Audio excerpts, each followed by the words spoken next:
30,000 peso monthly passive income sa Pag-ibig MP2. Paano kaya gawin, mga kapeso?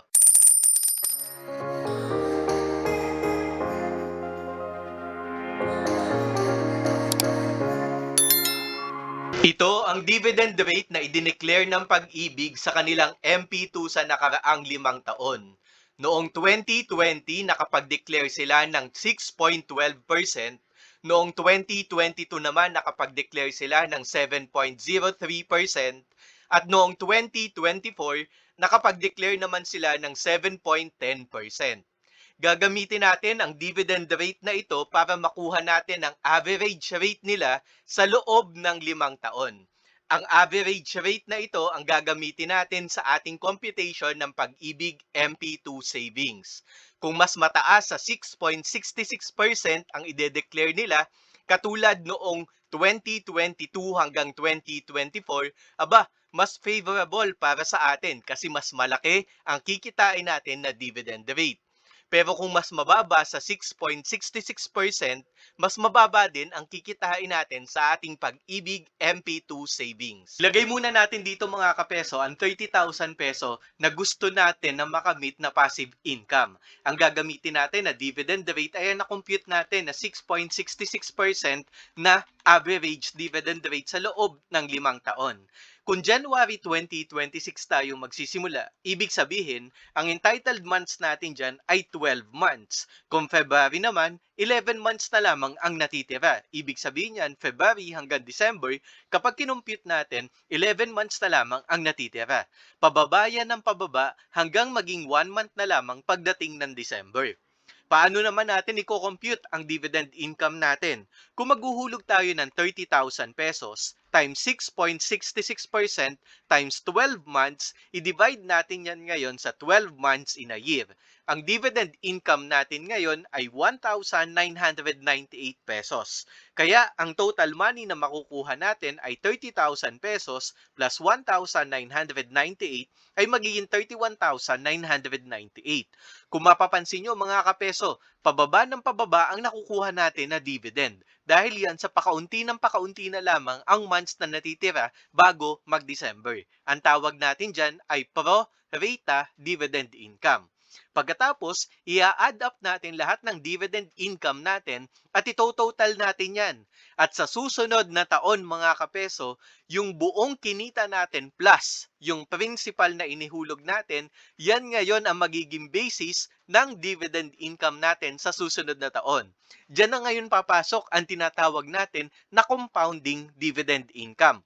Kung makikita nyo, noong unang taon, 12,987 lang. Pero ngayon, sa susunod na taon, yung 12,987 mo, magiging 24,840 pesos.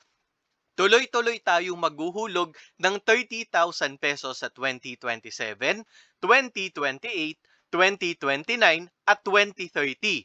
Pagkatapos, by January 2031, pagkalipas ng 5 taon, pwede na natin ngayong i-withdraw ang ating Pag-ibig MP2 income.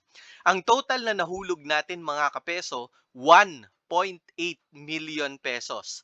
Ang total na makukuha natin na dividend income ay nagkakahalaga naman ng 330,000 pesos. Kaya ang total na mawi-withdraw natin ay 2,130,000 pesos. Pero kung makikita nyo, mga kapeso, dahil ang gusto nga natin ay magkaroon ng monthly passive income, ibig sabihin yan, ang pwede lang nating gastusin ay yung dividend income na kinita natin. Kung i-divide natin yan ngayon sa 12 months, 27,537 lamang ang makukuha natin na dividend income. Kaya, para makuha natin yung gusto natin na 30,000 peso na passive income, itong 30,000 peso, taasan natin ng konti. Gawin natin na 33,000 pesos ang ihuhulog natin on a monthly basis. Tingnan natin ngayon kung makukuha na natin yung monthly passive income na 30,000 pesos. Ang total na nahulog natin, 1,980 pesos. Divide natin ngayon sa 12 yung total na dividend income natin. That is 30,290 pesos. Makukuha na natin ngayon ang gusto natin na passive income. Pero kung mapapansin nyo mga kapeso, itong 363,000, dinivide lang natin siya into 12. Ibig sabihin yan mga kapeso, yung January 2026 natin, matatapos siya ng January 2031, makukuha natin ay 30,290 pesos. Ibig sabihin mga kapeso, kung gusto ulit natin ng susunod na dividend sa January 2032, kailangan ulit nating magsimula ng panibagong account o bagong account by January 2027. Ito na siya mga kapeso.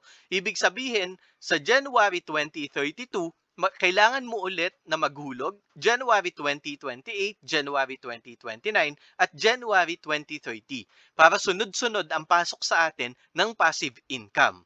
Pero ito mga kapeso ang catch natin dyan. Kung mag-o-open tayo ngayon January 2026 hanggang 2031, 33,000 pesos on a monthly basis. Tuloy-tuloy yung paghuhulog natin dyan at kailangan ulit natin mag-open ng January 2027. Kaya be ready with your savings mga kapeso kasi 66,000 pesos na ang magiging 2027 na hulog mo. Pagdating naman ng 2028, dire-diretso pa din yung una nating account kasi magmamature yan 2031. Yung pangalawa nating account, dire-diretso din. Mag-o-open ulit tayo ng panibago para may passive income ulit tayo sa 2033. Magiging 99,000 na. Pagdating ng 2029, magiging 132,000 pesos na ang inaalagaan natin na income o iniuhulog natin na savings natin para makabit natin yung passive income. At pagdating nga ng 2030 mga kapeso, buhay pa rin yung una nating account, hinuhulugan pa rin natin pero mag-open na tayo ng panlima natin. Ibig sabihin yan mga kapeso, on a monthly basis, 165,000 pesos na ang kailangan mong monthly savings. Ibig sabihin, kailangan natin ng additional source of income. Kung hindi kasya yung income natin ngayon, ano yung mga gagawin natin na steps para makamit natin yung monthly passive income natin? Pero tingnan mo naman mga kapeso, alam mo ba, pagdating ng January 2031, di ba ang kukunin lang natin yung dividends? Ibig sabihin, yung 1,980,000 pesos mo, ihuhulog mo ulit siya sa MP2. Wala ka na ngayong huhulugan. Tapos ka na sa paghuhulog. Dire-diretso na ngayon ang passive income mo. At kapag isang buhos o one-time pay mo lamang inihulog tong 1,980,000 pesos mo, alam mo ba ang passive income na makukuha mo dyan, pag nag-mature yan ng 2036 ay 753,210.54 pesos. Ibig sabihin mga kapeso, ang total na makukuha, lagyan ko lang to ng 2,753,000. Ibig sabihin mga kapeso, ang dividend na makukuha mo ay 733,000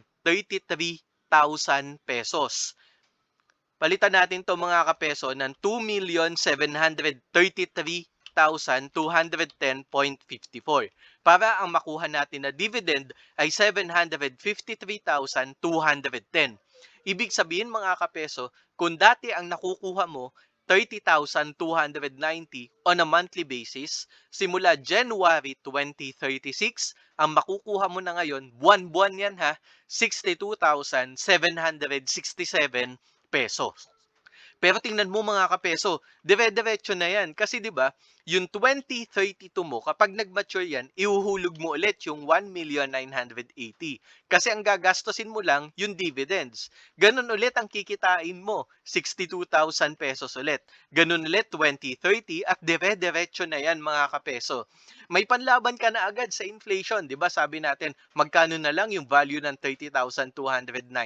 Pero tingnan nyo naman, pagkalipas ng 10 taon mga kapeso, madodoble na, magiging 62,767 pesos na yan. Magkakaroon talaga tayo ng pagtitiis dito hanggang 2034 kasi naghuhulog tayo at ang pinakamalaki nating pagsubok dyan ay yung buong 2030 kasi 165,000 ang kailangan natin na monthly savings para makamit natin yung dire-diretso na passive income. Pero sabi ko nga sa inyo mga kapeso, pagdating naman ng 2036 wala ka nang hinuhulugan, kumukubra ka na lamang ng monthly passive income mo. Kasi ang pinakahuling paghuhulog mo ng 33,000 pesos ay December 2034. Ikaw mga kapeso, gusto mo ba ng passive income na 30,000 pesos? Ano ang gagawin mo? I-share mo naman sa amin para makuha mo ang monthly passive income na ito sa kabila ng malaking savings na kailangan mong gugulin para makamit ang passive income na ito.